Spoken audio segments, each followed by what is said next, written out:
கர்த்தருடைய பரிசுநாமத்துக்கு மகிமை உண்டாவதாக. இந்த காலைவெளியில தொடர்ந்து தேவனுடைய வார்த்தையை தியானிக்க கர்த்தர் நமக்கு கிருபை செய்வாராக. 113 சங்கீதம் 7-8 வாசிக்கும் போது, அவர் சிறியவனை புழுதியிலிருந்து தூக்கி விடுகிறார், எளியவனை குப்பையிலிருந்து உயர்த்துகிறார், அவனை பிரபுக்களோடும் தமது ஜனத்தின் அதிபதிகளோடும் உட்கார பண்ணுகிறார். ஆம், எனக்கு பிரியமானவர்களே, நாம் எந்த சூழ்நிலையில இருந்தாலும் நம்மளை உயர்த்துகிற தேவன் நம்மோடு கூட இருக்கிறார். நம்மை வாளாக்காமல் தலையாக்கி கீழாக்காமல் மேலாக்குகிற தேவன் நம்மோடு கூட இருக்கிறார். ஜனத்தினால் தள்ளப்பட்டாலும் தேவனால் அங்கீகரிக்கப்பட்ட ஒரு பெரிய சந்ததியாய் நாம் மாறும்படி கர்த்தர் நம்மோடு கூட இருக்கிறார். இந்த நாளிலே கூட யோசுவா 2 அதிகாரத்தை வாசிக்கும் போது, எரிகோ இடிக்கப்படுவதற்கு முன்பாக அந்த எரிகோவை வேவு பார்க்குவதற்காக யோசுவா 2 வேவுக்காரர்களை அனுப்புகிறார்கள்.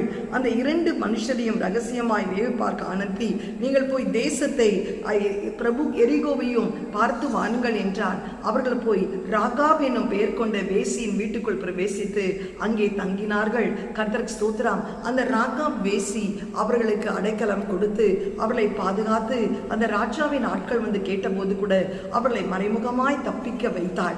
அப்பொழுது அவள் அவர்களோடு கூட ஒரு உடன்படிக்கை செய்கிறாள். இதோ, இந்த எரிகோவை நீங்கள் அழிக்கும் போது என் குடும்பத்தை என்னையும் காப்பாற்றுவீர்களா?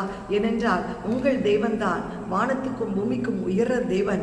அவர் செய்கிற காரியங்களை பார்க்கும்போது அவர் பயங்கரமானவர். அவரை இல்லாமல் பரலோகத்தில் இடம் இல்லை என்று சொல்லி அவள் அந்த வெளிப்பாடை பெற்றிருந்தது நிமித்தம் தன்னுடைய வேசித்தனத்துக்கு ஒரு ரட்சிப்பு வேண்டுமானால் அது ஆண்டவராக இயேசுவினால் மட்டுமே தான் முடியும் என்று அவள் அறிந்திருந்தபடியினால் அவள் அவரிடத்தில் ஒரு அடையாளத்தை கேட்கிறாள். அப்பொழுது அவர்களை ஒரு சிவப்பு நூலை கட்டி அதில் இறக்கி விடுகிறாள்.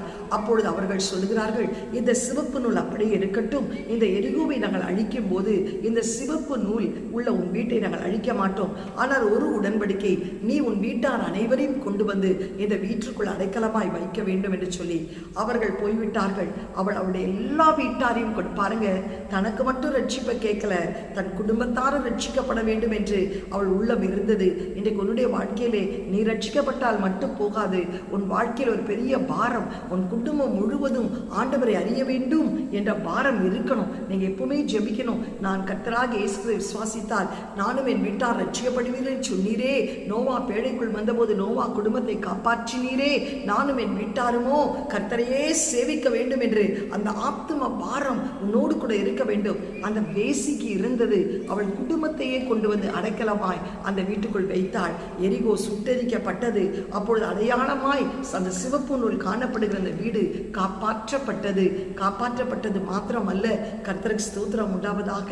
அப்பொழுது யோசுவாவுக்கு அதை இந்த வேவுக்காரர்கள் அறிவிக்கிறார்கள், இந்த ராகாப் வேசிதான் எங்களை காப்பாற்றினாள், இவளுடைய குடும்பத்தை நாம் காப்பாற்ற வேண்டும் என்று காப்பாற்றப்பட்ட போது யோசுவா அவளை பார்த்து சொல்லுகிறார், நீ இந்த பட்டணத்தில் இருக்க தேவையில்லை, இது சுட்டரிக்கப்பட்ட சாபத்தீடானது.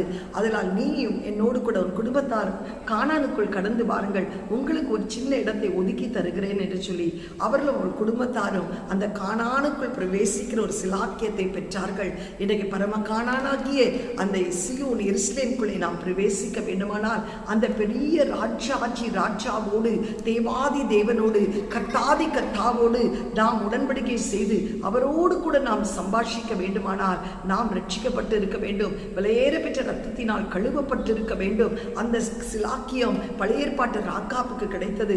அவள் கானானுக்குள் கடந்து போனாள், குடும்பமாய் கடந்து போனாள். அது மாத்திரமல்ல, சல்மோன் எக்காலங்களை ஊதி, லேவி கோத்திரத்திலே யூத கோத்திரத்திலே காணப்படுகிற அவர்கள் எக்காலத்தை ஊதுகிறவர்கள், கர்த்தருக்கு ஸ்தோத்திரம், ஆசாரிய சந்ததியிலே வருகிறவர்கள்.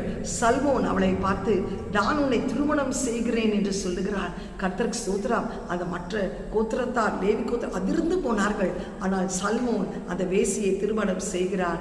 அந்த சல்மோனுக்கும் அந்த கர்த்தருக்கு ஸ்தோத்திரம் ராகாபுக்கும் பிறந்ததுதான் போவாஸ். அந்த போவாஸுக்கும் ரூத்துக்கும் பிறந்ததுதான் ஓபேத்.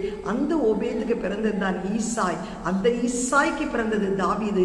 அந்த தாவீதின் வம்சத்திலே கர்த்தருக்கு பெத்லெகேமிலே யூத கோத்திரத்திலே நம்முடைய ஆண்டவராக இயேசு கிறிஸ்து பிறக்கிற அந்த ஜீனியாலஜி, அந்த பட்டியலிலே பேர் பெறும்படி கர்த்தர் கிருபை செய்தார். ஒரு குப்பையாய் இருந்தாள், ஒரு வேசியாய் இருந்தாள், எல்லாராலும் அவமானப்படுத்தப்பட்டவளாய் இருந்தாள். ஆனால் அவள் வாழ்க்கையிலே ராஜாக்களோடும் அதிபதிகளோடும் கானானுக்குள் பிரவேசிக்கக்கூடிய ஒரு சிலாக்கியத்தை கர்த்தர் தந்தார். இன்றைக்கு நீ எப்படிப்பட்ட சூழ்நிலையிலே பாவ கட்டிலும் சாப கட்டிலும் இருந்தாலும் நீ ஆண்டவருடைய இரத்தத்தை நீ விசுவாசிக்கும் போது உனக்கு ஒரு பெரிய பாவ மன்னிப்பின் நிச்சயத்தை கர்த்தர் கொடுப்பார். உன் குடும்பத்தாருக்கும் கொடுப்பார். கானானை சுதந்திரிக்க கிருபை செய்வார். கிறிஸ்துவ சந்ததி உன் வாழ்க்கையிலே பெருகத்தக்கதாக கர்த்தர் கிருபை செய்வார். கண்களை மூடி ஜெபம் செய்வோம். எங்களை அதிகமாக நேசிக்கிற நல்ல தகப்பனே, இந்த காலை விளைக்காய் நன்றியோடு ஸ்தோத்தரிக்கிறோம் அப்பா.